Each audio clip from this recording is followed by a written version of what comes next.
May 1945. Across Britain, sprawling vehicle parks stretch for miles in the countryside, near Southampton, Liverpool, and dozens of other ports. Row upon row of American lorries sit in precisely organized formations, their olive drab paint already showing signs of wear from years of hard service. These are not British vehicles. They bear the distinctive, angular styling of Detroit.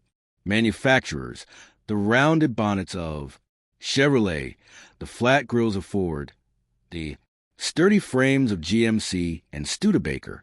More than 480,000 American trucks and rides had crossed the Atlantic under the Lend-Lease program, the vast majority destined for British forces, now with victory in Europe, secured in Japan's surrender merely weeks away. These vehicles present an extraordinary logistical and political challenge.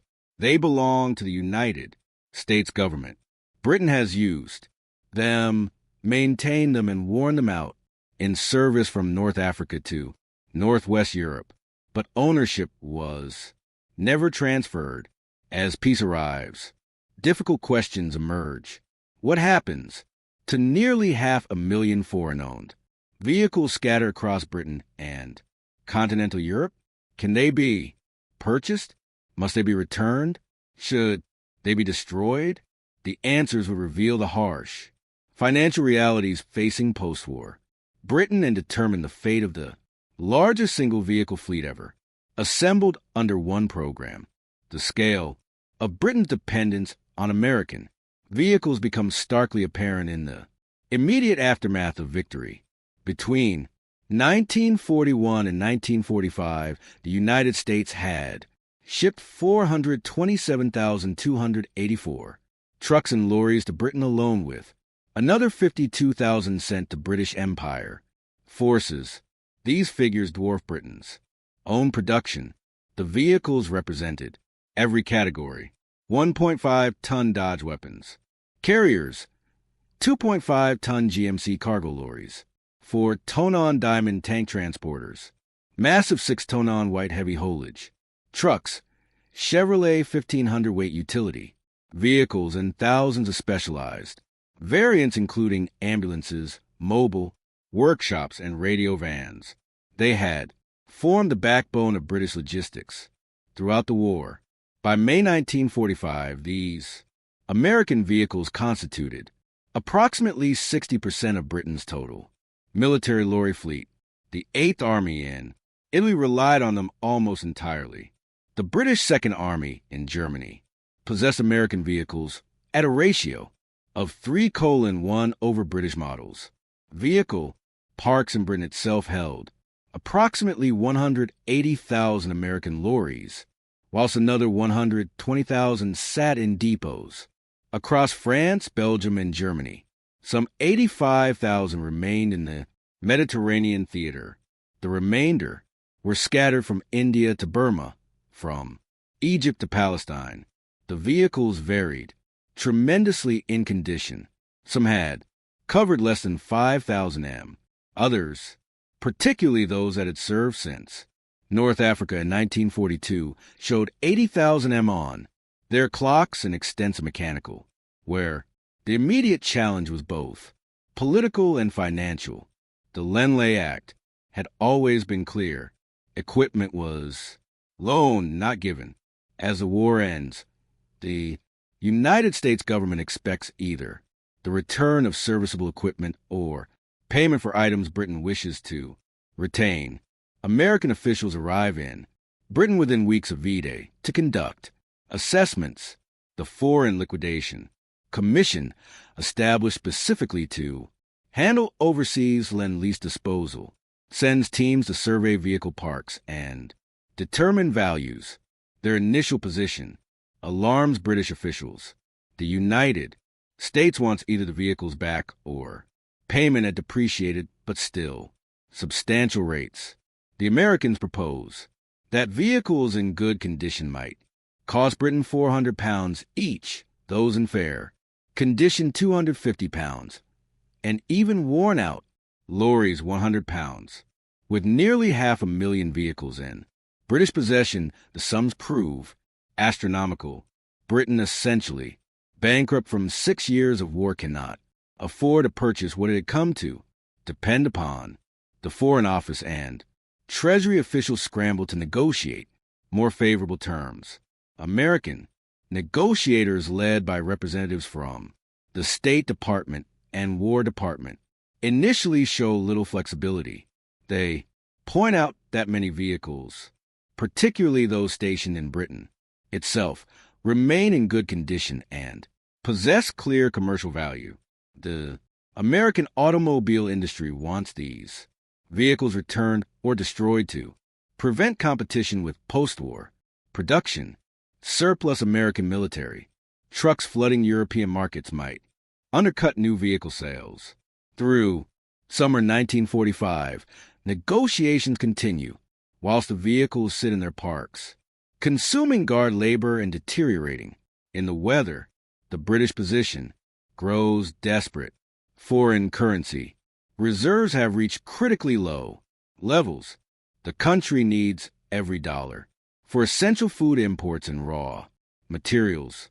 Spending hundreds of millions on trucks seems impossible. Yet, Britain's economy requires transport capacity for reconstruction. American officials recognize Britain's predicament but face congressional pressure to recoup Lend-Lease costs and protect domestic manufacturers. September 1945 brings Truman's abrupt termination of the Lend-Lease program. The decision, announced on August 21st, shocks British officials. Within days, all Lend-Lease shipments cease. Items already afloat continue to British ports, but the pipeline empties. This sudden termination increases pressure for a settlement on existing equipment. British negotiators, led by representatives from the Ministry of Supply and the War Office, intensify discussions with the Foreign Liquidation Commission. The breakthrough comes through a creative accounting approach. Rather than purchasing vehicles outright, Britain negotiates a comprehensive settlement covering all Lend-Lease materials retained. The Anglo-American Financial Agreement, signed in December 1945, establishes that Britain will pay £650 million for all Lend-Lease equipment it wishes to retain, including the trucks. This represents roughly 10% of the equipment's original value. The settlement permits Britain to keep vehicles deemed essential whilst requiring disposal of surplus equipment. The agreement specifies that vehicles kept for military use need not be paid for immediately, but fall under the general loan terms. Those transferred to civilian use must be paid for within the settlement framework. By early 1946, British authorities begin the massive task of sorting nearly 500,000 vehicles into categories: retention for military service, transfer to civilian, ministries, sale to Commonwealth nations, scrapping or abandonment. Overseas, the Ministry of Supply establishes regional depots at Chilwell, Dunnington, Bicester, and elsewhere to process the enormous fleet. Teams of mechanics and administrators work through the winter of 1945 to 46, inspecting, categorizing, and documenting each vehicle, those deemed essential for continued military service. Number approximately 125,000. These include newer models with low mileage, specialized variants difficult to replace, and vehicles needed for the occupation forces in Germany. Another 95,000 vehicles receive approval for transfer to civilian government use. The Ministry of Transport takes thousands for road maintenance work. The Ministry of Agriculture receives lorries for forestry operations. Local authorities across Britain acquire American trucks for refuge collection, fire services, and general municipal work. British military authorities face particular challenges in Germany, where approximately 78,000 American vehicles serve with the British Army of the Rhine. The occupation requires substantial transport capacity, yet maintaining such a large foreign fleet proves complicated.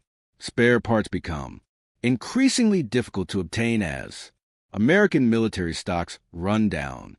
The War Office decides to retain about 45,000 American lorries in Germany, primarily newer GMC and Studebaker models, whilst declaring older vehicles surplus.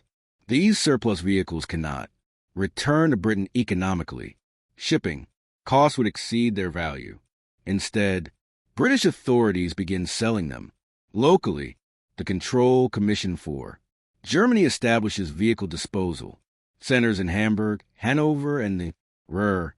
German transport companies, desperate for vehicles to rebuild their shattered economy, purchased thousands of worn Chevrolets, Dodges, and Fords. Prices remain low, typically £50 to £150 per vehicle, depending on condition. By late 1946, some 22,000 American trucks originally supplied to Britain under Lend-Lease have entered German civilian service. They become a common sight on German roads, often repainted and bearing German registration plates, quietly assisting reconstruction. Meanwhile, Commonwealth negotiations proceed through 1946. Canada, which had received 237,000 American vehicles under its own Lend-Lease allocation, faced similar challenges. Australia had received 44,000. Both dominions negotiate similar settlements with the United States, paying reduced rates for retained vehicles. Britain offers to sell some of its allocation to Commonwealth partners who need additional transport capacity. New Zealand purchases 3,400 American lorries from British stocks. South Africa takes 2,100. India, facing its own transport shortage, receives 8,500 vehicles transferred from British military stocks in the Middle East. The Soviet approach to Lend-Lease vehicles, though not directly comparable, provides interesting contrast. The Soviets had received approximately 427,000 American trucks under Lend-Lease, nearly identical to Britain's allocation. Unlike Britain, the Soviet Union simply kept everything. When American officials requested accounting and return of surplus equipment, Soviet authorities provided minimal cooperation. Most American vehicles that had survived Soviet service remained in Soviet hands, many serving well into the 1950s. Some Studebaker US-6 trucks, particularly popular with Soviet forces, continued in military service until the 1960s. The Soviet refusal to engage seriously with Lend-Lease accounting became one of many early Cold War tensions. Britain, despite financial desperation, honored the negotiated settlement terms. This contrast in approaches reflected differing relationships with the United States as the wartime alliance fragmented. If you're finding this deep, dive into post-war vehicle disposal. Interesting, consider subscribing for more stories about the logistical aftermath of World War II. Back in Britain, systematic disposal of surplus American vehicles accelerates through 1946 and 1947. The vehicles deemed uneconomical to retain number approximately 185,000. These vehicles face various fates, depending on condition and location.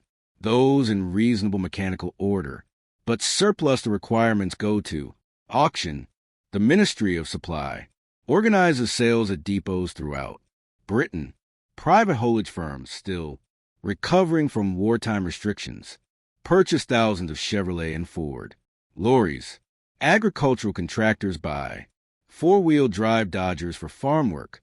Construction companies acquire diamond, T and white heavy lorries for building projects. Prices vary from $180 for good condition 2.5-ton GMCs to 8 for worn Chevrolet utilities. These sales generate approximately £18 million for the Treasury. a modest sum but welcome, given Britain's financial straits. Vehicles in poor condition face scrapping, the steel shortage facing. British industry in 1946 makes scrap, metal valuable. Dealers purchase worn out American trucks for 15 to 30 each, then cut them apart at scrapyards in Birmingham, Sheffield, and South Wales. By 1948, approximately 67,000 former Lend-Lease vehicles have been reduced to scrap metal they're steel feeding. Britain's reconstruction. Some vehicles simply prove uneconomical to move or process in remote storage areas, particularly in Scotland and Northern Ireland. Clusters of damaged or cannibalized American lorries sit abandoned. The Ministry of Supply lacks resources to transport them to scrapyards. These vehicles gradually deteriorate through the late 1940s, eventually becoming derelict hulks buried by vegetation. Small numbers survive into the 1950s before finally being cleared. The Mediterranean theater presents particular disposal challenges. Approximately 62,000 American vehicles in British service remain in Egypt, Palestine, Libya, and Italy in mid-1945. As British forces draw down, these vehicles become surplus. The Middle East Command establishes disposal centers in Cairo and Alexandria. Thousands of warners go to Egyptian contractors and transport operators. When British forces withdraw from Palestine in 1948, they leave behind approximately 8,000 American vehicles, some falling into Israeli hands, others to Arab forces. In Libya, the remnants of the desert campaigns litter remote areas. Hundreds of abandoned American trucks, too damaged or remote for recovery, gradually disappear beneath sand. Civilian integration retained. American vehicles transforms British roads through the late 1940s. The distinctive squared-off profiles of Chevrolet and GMC lorries become common sights. Rural fire brigades operate. Converted Dodge ambulances. Forestry operations rely on four-wheel drive, power wagons. Small haulage firms build businesses around cheap surplus American trucks. These vehicles possess advantages over British lorries of the era. Their simple, robust engineering proves easy to maintain. Parts, whilst not abundant, remain available through specialist dealers who stockpile components from scrap vehicles. The powerful engines designed for American conditions cope well with overloading, common in post-war Britain. However, fuel consumption proves problematic.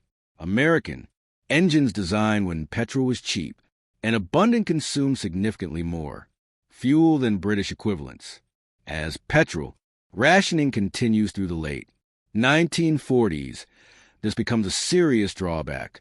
Operating costs force many civilian users to replace their American vehicles with more economical British models. By 1950, the military retention fleet faces different challenges.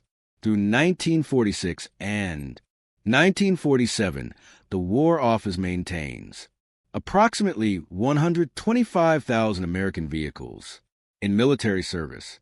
Spare parts increasingly constrain operations. The Americans, having disposed of their own surplus stocks by 1948, no longer produce parts for wartime models. British military workshops begin cannibalizing damaged vehicles to keep others running. Engineering units manufacture improvised replacement parts. By 1949, the remaining American fleet in British service has declined to 73,000 vehicles. A further color occurs in 1950 to 51 as the Ministry of Supply pushes for standardization on British models.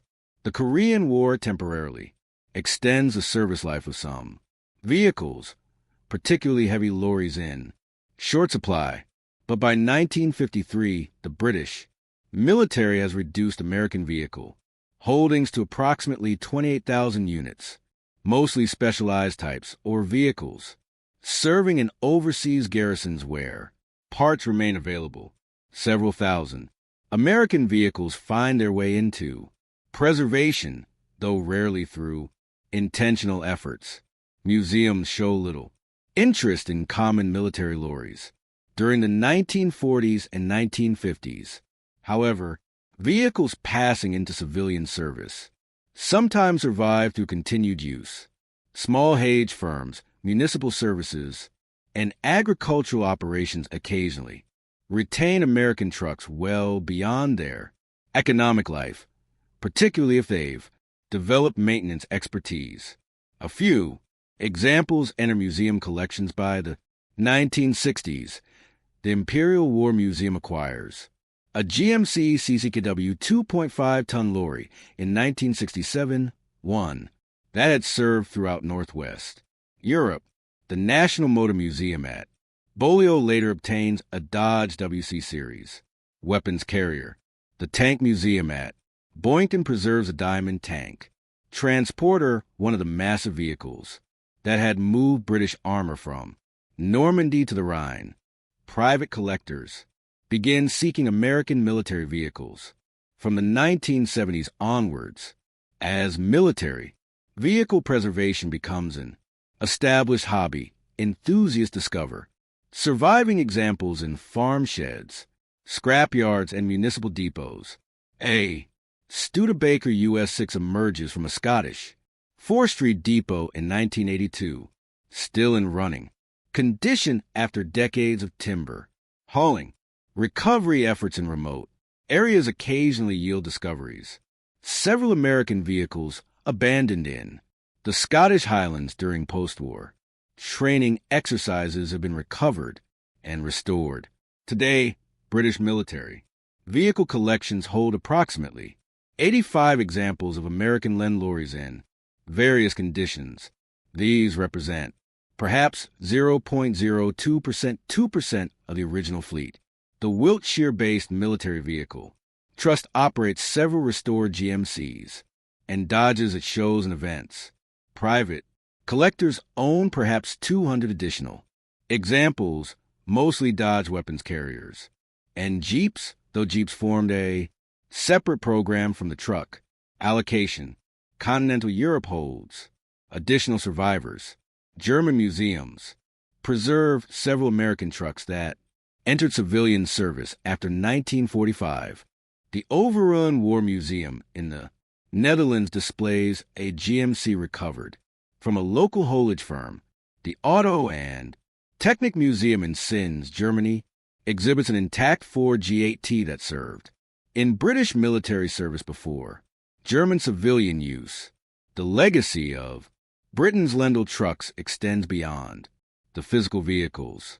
The experience fundamentally shaped post-war British military vehicle development. British manufacturers studied American design approaches intensively. The simplicity and standardization of American vehicles impressed British engineers who had dealt with numerous incompatible British models during the war. When Britain developed its next generation of military lorries in the 1950s, including the Bedford RL series, American influence showed clearly in simplified maintenance features and standardized components. The financial settlement of Lend-Lease vehicles also created lasting policy impacts. The experience taught British officials harsh lessons about dependency on foreign equipment, the requirement to negotiate retention terms, whilst effectively Bankrupt influenced British defense policy for decades. Subsequent governments prioritize maintaining domestic production capacity for essential military equipment, even at higher costs, to avoid similar vulnerability. The rapid disposal and disappearance of nearly 500,000 vehicles also demonstrates how quickly even massive programs can vanish from the landscape. Within 5 years of war's end, the vast majority have been scrapped, sold, or abandoned. Within 10 years, remaining examples have become unusual sights. Within 20 years, they had become rare. This pattern would repeat with much cold war military equipment, enormous investments that disappeared within decades of obsolescence. The story of Britain's Lend-Lease trucks reveals the unglamorous but essential logistics of war's aftermath. The dramatic moment of victory in May 1945 gave way to years of administrative processing, financial negotiation, and systematic disposal. The race to secure German technology might capture more attention, but the fate of 500,000 ordinary lorries tells a more fundamental story about post-war Britain. The country emerged victorious but financially exhausted, unable even to purchase the vehicles it had worn out in service. The Americans, whilst ultimately generous in settlement terms, still insisted on payment or return. The solution involved creative accounting, mass disposal, and acceptance that the enormous vehicle fleet would largely disappear. Today, the few surviving examples serve as tangible reminders of the scale of Allied cooperation and the logistical foundations that underpin victory. The GMC and Studebaker lorries displayed in British museums represent not just vehicles, but the industrial might that sustained armies across continents. They also remind us how thoroughly the material evidence of even recent history can vanish when economic and practical considerations drive disposal. If you found this video insightful, watch what happened to Germany's V2 rockets after World War II next. It explores how the capture missiles sparked the space race and became the foundation for Cold War ballistic missile programs. Like this video, subscribe, and hit the bell for more. Thanks for watching.